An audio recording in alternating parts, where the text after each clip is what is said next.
الحمد للہ وحدہ والصلاة والسلام علی من لا نبی بعدہ اما بعد فاعوذ باللہ من الشیطان الرجیم بسم اللہ الرحمن الرحیم ما كان محمد ابا احد من رجالکم ولكن رسول اللہ وخاتم النبیین وكان اللہ بكل شیء علیما.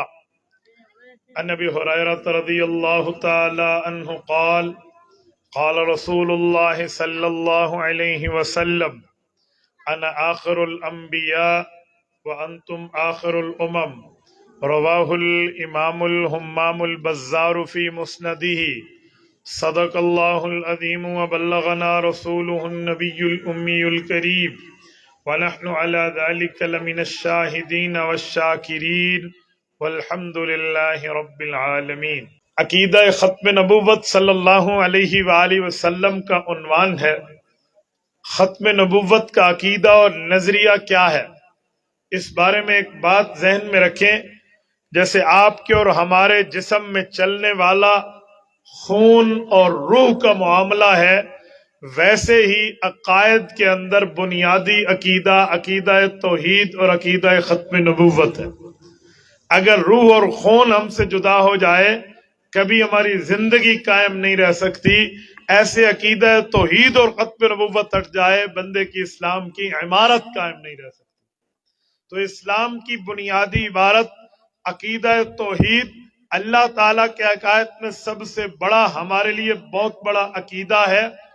اسی طرح عقیدہ رسالت میں عقیدہ ختم نبوت آپ کے اور میرے لیے بہت بڑا اعزاز والا عقیدہ ہے. میرے دوستو، کوئی بندہ اللہ تعالیٰ کو اللہ مانے، رب العالمین مانے، رب الارض والسماوات مانے، سمیع مانے، علیم مانے، بصیر مانے، قادر مانے، قہار مانے، ذوالجلال والاکرام مانے، سب کچھ مانے، لیکن اللہ تعالیٰ کو وحدہ لا شریک نہ مانے، اس کا کوئی مذہب نہیں ہے. ہم کہیں گے سب کچھ مان کے بھی تو نے اللہ کی توحید نہیں مانی تو کچھ نہیں مانا. ایسے ہی کوئی بندہ رسالت مآب علیہ السلام کے لیے حضور پاک کا رتبہ مانے، مرتبہ مانے، درجہ مانے، حیثیت اور ویلیو مانے، حضور پاک کو صاحب الہجرت والمعراج مانے، صاحب القرآن مانے، پیغمبر کریم کو مکی اور مدنی مانے، رسالت مآب علیہ السلام کو امام الانبیاء مانے، یہ سب کچھ ماننے کے باوجود وہ خاتم النبیین نہ مانے، گویا اس نے کچھ نہیں مانا. یہ بنیادی بات ہے. عقیدہ ختم نبوت وہ عقیدہ اور نظریہ ہے، اس کے مانے بغیر بات نہیں بنتی. میرے دوستو، میں آپ کی خدمت میں عقیدہ ختم نبوت پہ بات پیش کرنے لگا ہوں. آج لوگ ہمیں کہتے ہیں اخلاق سے بات کرو. اخلاق سے تو ہم بات کرتے ہیں. آپ اخلاق کسے سمجھتے ہو؟ وہ سمجھتے ہیں اخلاق کا معنی یہ ہے قادیانیوں کو سینے سے لگا لو، رسول اللہ کے ختم نبوت کو اپنے گلے سے ملا لو. بھئی یہ اخلاق نہیں ہے، یہ مداہنت ہے. یہ اخلاق نہیں ہے، یہ منافقت ہے. یہ اخلاق اور اسلام نہیں ہے، یہ کفر کے ساتھ یاری طرف داری ہے جس کا اسلام قائل نہیں ہے. ہم ایک جملہ کہتے ہیں، اگر ہمارے ساتھ بھائی چارہ رکھنا ہے، ہمارے ساتھ معاملات ٹھیک رکھنے ہیں، اللہ کے بھی وفادار بنو، رسول اللہ کے بھی تابعدار بنو. اگر تابعداری مصطفیٰ نہیں ہے اور اسی طرح وفاداری خدا نہیں ہے، آپ ہم سے کسی نرمی کی امید نہ رکھیں. میں نے اس بات کو مدلل کرنے کے لیے صحیح بخاری سے حدیث پاک پیش کرنی ہے. صحیح بخاری اٹھائیں، جلد نمبر 2 اٹھائیں، کتاب المغازی اٹھائیں. حضرت عبداللہ ابن عباس رضی اللہ عنہما پیغمبر کے صحابی ہیں، حبر الامہ ہیں، مفسر قرآن ہیں. اللہ کے رسول نے ان کے لیے دعا مانگی تھی، اے اللہ انہیں تفسیر کا علم عطا فرما دے. انہوں نے واقعہ ذکر کیا ہے کہ جب مسلمہ کذاب اللہ کے رسول سے ملنے آیا اور اس نے ختم نبوت پر سودا بازی کی ہے تو رسول اللہ نے کیسے خم ٹھونک کر جواب دیا. میرے دوستو، عقیدہ ختم نبوت پہ بات کرنے کے لیے جب یہ آیا تھا مسلمہ کذاب، اس وقت اس نے دعوی نبوت نہیں کیا تھا، یہ مسلمان ہونے کا جھانسا دے کر آیا کہ میں اسلام لانا چاہتا ہوں۔ اس بنیاد پہ مدینہ طیبہ آیا، اللہ کے رسول سے ملاقات میں پہنچا، حضور پاک علیہ الصلوۃ والسلام بیٹھے ہوئے تھے۔ حضرت ابن عباس کہتے ہیں وفی یدہ جریدہ وهو ينکت صلی اللہ علیہ وسلم فی الارض، حضور پاک علیہ الصلوۃ والسلام کے ہاتھ میں ایک چھڑی تھی، زمین پر لکیر مار رہے تھے۔ لکیر مارتے ہوئے اس بندے نے آ کر ایک جملہ کہا، اللہ کے رسول نے بڑے تعجب سے اسے دیکھا، یہ کہنے لگا میں کلمہ پڑھتا ہوں، ایمان لاتا ہوں، لیکن ایک شرط طے کر لیں، ایک ڈیمانڈ پیش کرتا ہوں، آپ کے بعد نبی میں نے بننا ہے۔ جب اس نے جملہ پیش کیا، حضور پاک علیہ السلام نے اس کو دیکھا کہ یہ کیا بات کر رہا ہے، یہ تو ختم نبوت کے عقیدے کی نفی کر رہا ہے، ختم نبوت کے عقیدے کو توڑنے لگا ہے۔ حضور پاک علیہ السلام نے فرمایا یہ تو نہیں ہو سکتا۔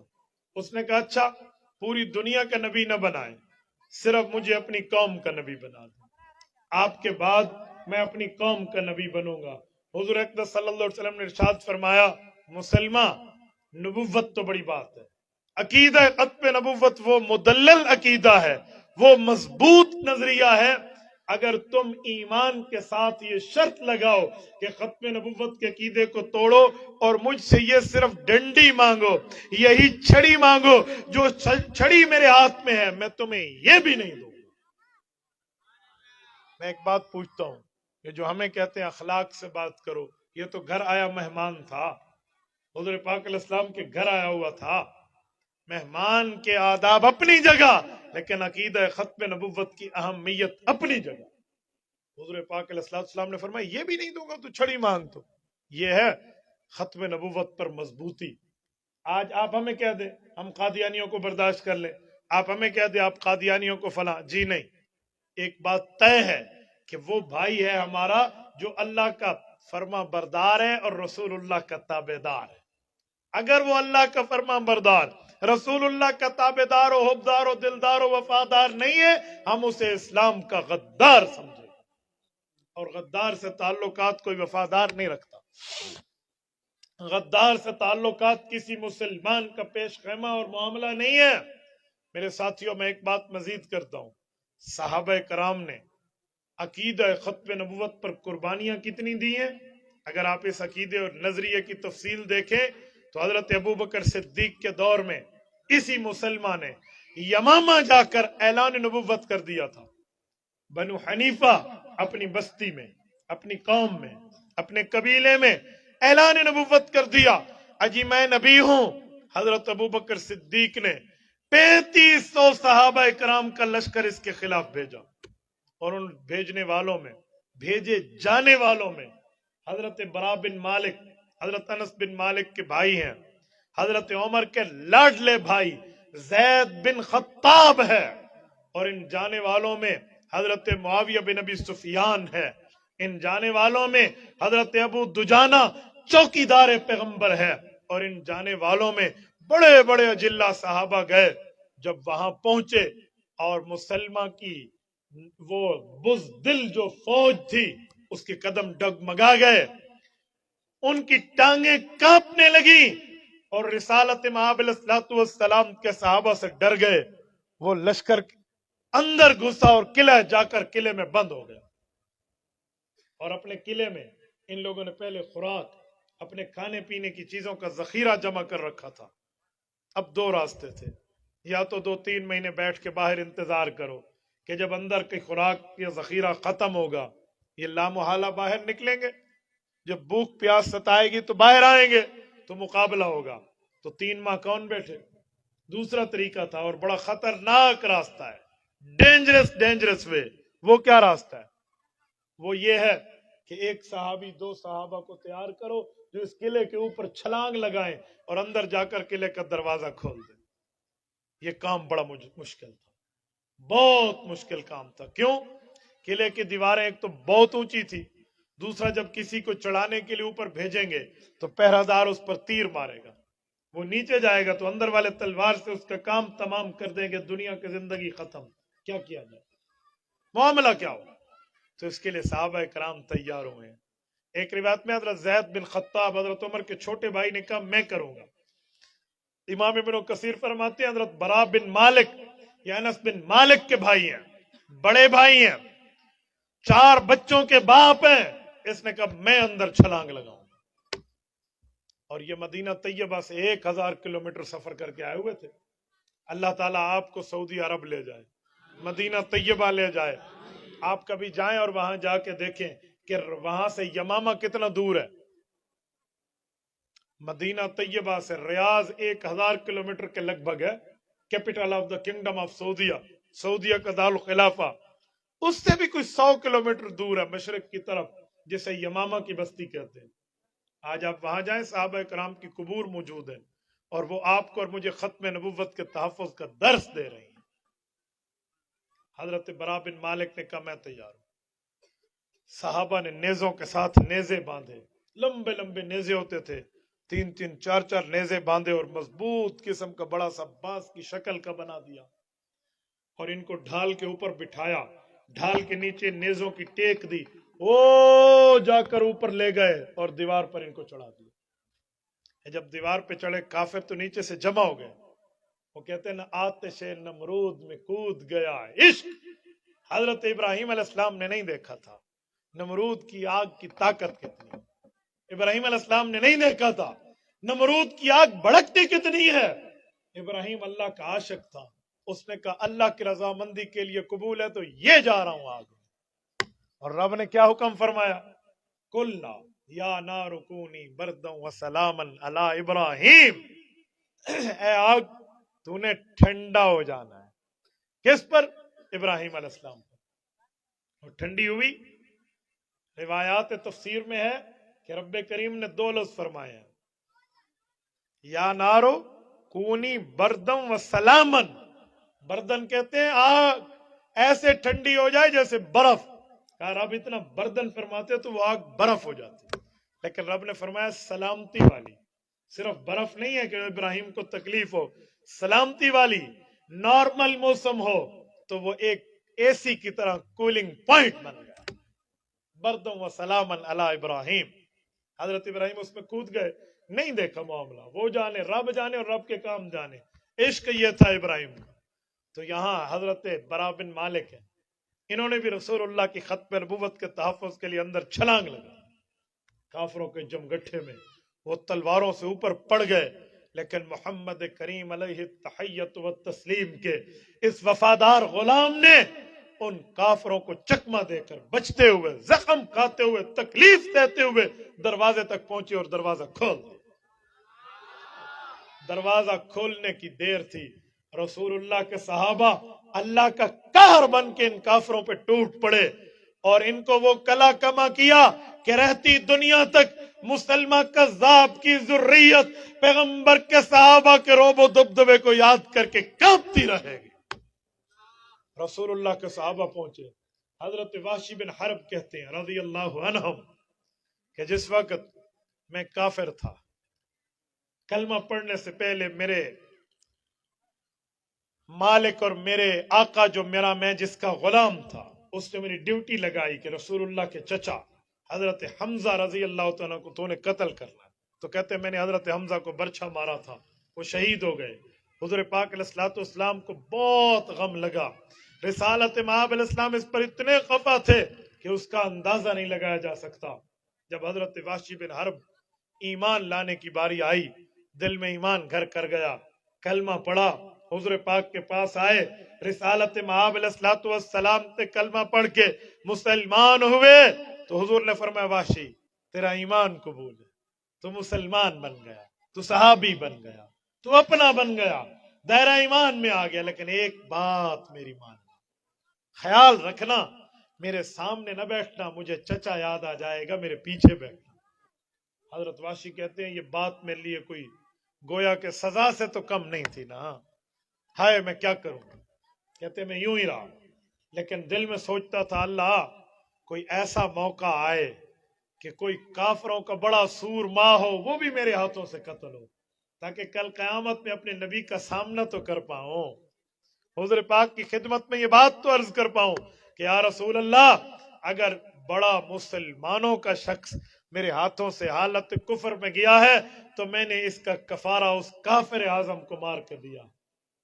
کہتے ہیں آج موقع تھا، واشی بن حرب کہتے ہیں میں بھی قلعے میں داخل ہوا اور میں نے دیکھا کہ مسلمان ٹھہرا ہوا ہے، میں نے وہی برچھا اسی طرح تیار کیا ہوا تھا اور اسی طرح تاک میں رکھ کے مارا، اور جس سے یہ جو مسلمان ٹھہرا تھا وہ نیچے گرا۔ ایک روایت میں حضرت معاویہ فرماتے ہیں میں نے دھکا دے کر باقی گرایا، حضرت ابو دجانہ ساتھ ٹھہرے تھے، اس نے تلوار سے اس کی گردن جدا کر دی، یوں یہ رسول اللہ کا دشمن اس دنیا پر برباد ہوا۔ میرے دوستو، میری بات کا مطلب یہ ہے، یہ رسول اللہ کے صحابہ نے یہ جو جنگ لڑی ہے اس میں کتنے شہید ہوئے ہوں گے؟ کبھی تعداد تو گن لو، کبھی علماء کرام سے اور اصحاب سیر کے کتب سے تعداد گن لو کہ کتنے صحابہ شہید ہوئے ہیں۔ سنیں، رسالت مآب علیہ الصلوۃ والسلام کی 27 غزوات کے سفر ہیں۔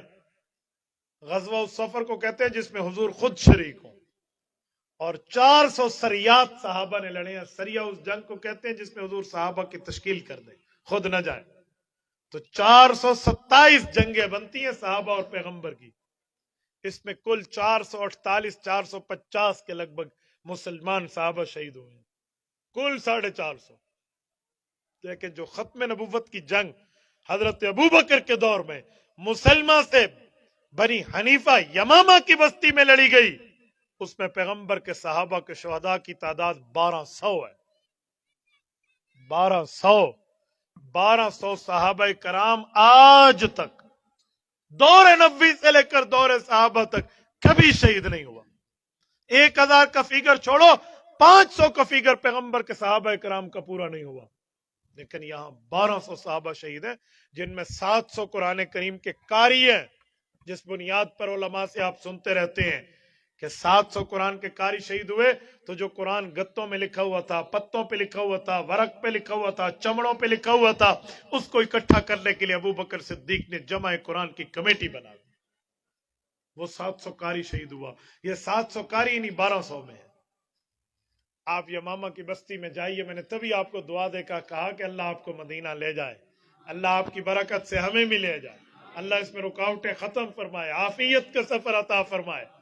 آپ ریاض جانا، آج کل تو عمرہ ویسے 90 ڈیز کا ہے نا، اب تو پرمیشن ہے، پوری مملکت اوپن ہو گئی ہے، آپ جہاں جانا چاہیں آپ ریاض جائیں، ریاض سے یمامہ جائیں، یمامہ میں مقبرۃ الشہداء کے نام سے یہاں آج بھی صحابہ کی قبور موجود ہے۔ اپنی بیویوں سے، اپنے بچوں سے، اپنی فیملی سے، اپنے خاندان سے، اپنے علاقے سے، اپنے وسیب سے، رسول اللہ کے مدینہ سے 1000 کلومیٹر دور یہ کفن کی چادر پہن کے سو گئے ہیں، لیکن آپ کو مجھے پیغام دے کر گئے ہیں، اے مردان کے غیورو، اگر محمد کریم علیہ التحیۃ والتسلیم کی ختم نبوت پہ کوئی بات آئے تو جان قربان کرنا، حضور کی نبوت پہ حرف نہ آنے دینا۔